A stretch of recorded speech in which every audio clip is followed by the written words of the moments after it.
I'm Mike Johnson, that's my wife Allison, and our son Caden. And we just bought an 120-year-old farmhouse on 15 acres. We set this channel up so that you can follow us on our journey to renovate this property into a retreat that our family and friends can enjoy for decades to come. But I gotta warn you, there will be challenges, and this won't be easy. And whoa, look at that. But then again, what worth having is easy.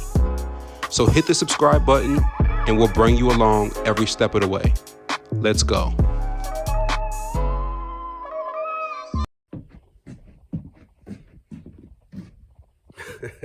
As you can see, as I try to not get dizzy here, I'm in a good mood today because we just passed our electrical and plumbing inspection. So quick update, we actually already passed the plumbing and electrical inspection on this side of the house earlier this year, but we did this side as a different phase, and we just had our inspector come out last week to inspect that, and he gave us a couple things that we had to take care of before he could pass us. I'm going to go over those things with you real quick, just so that you can hopefully not make the same mistakes, or really just like quick oversights that we did. So the first thing, this is our master bathroom, and this is going to be a walk-in shower, right? So last week when we came, this was just plywood with a waste drain right there. This liner had not been installed, so there was no way for him to test to make sure that the water is not going to leak into the drain. So we had to install this rubber barrier that's going to go obviously under the tile that we're going to put in this shower. We had to fill it up with water and make sure that the water does not leak into the drain.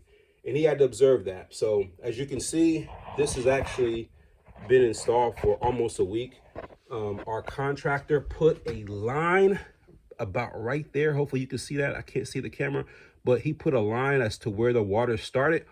And that's been sitting here for like almost a week, and it has not gone down at all. So the inspector came in, he saw that, he passed us right away. The other thing that we had to do was something that was just a very simple oversight.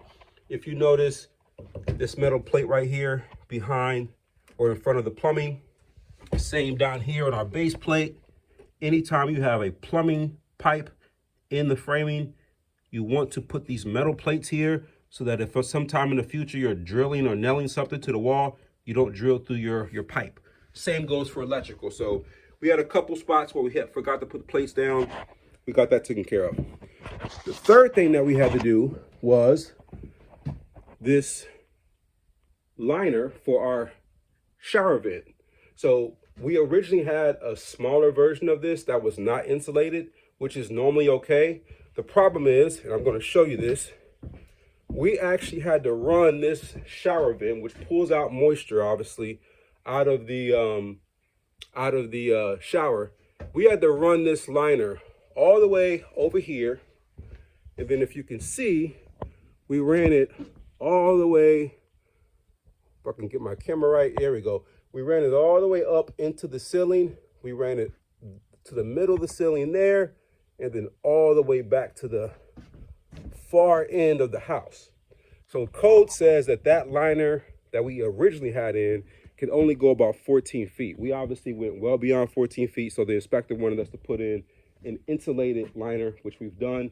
And he also needed to see how we framed around our piping up here to make sure that we had the fire stop foam insulation, which is the orange stuff. You probably can't see that, so I'm gonna show you over here. This is what it looks like. It's fire stop insulation. You have to put this in, this is really not necessary right here, I don't believe, but you have to put it in all of the crevices between the first and second floor. As you can see, there's some right there. There's some, actually, we probably can't see it. It's right up underneath there. Hopefully you can see it, but you have to do that because in the event if there's a fire, fire wants to travel up.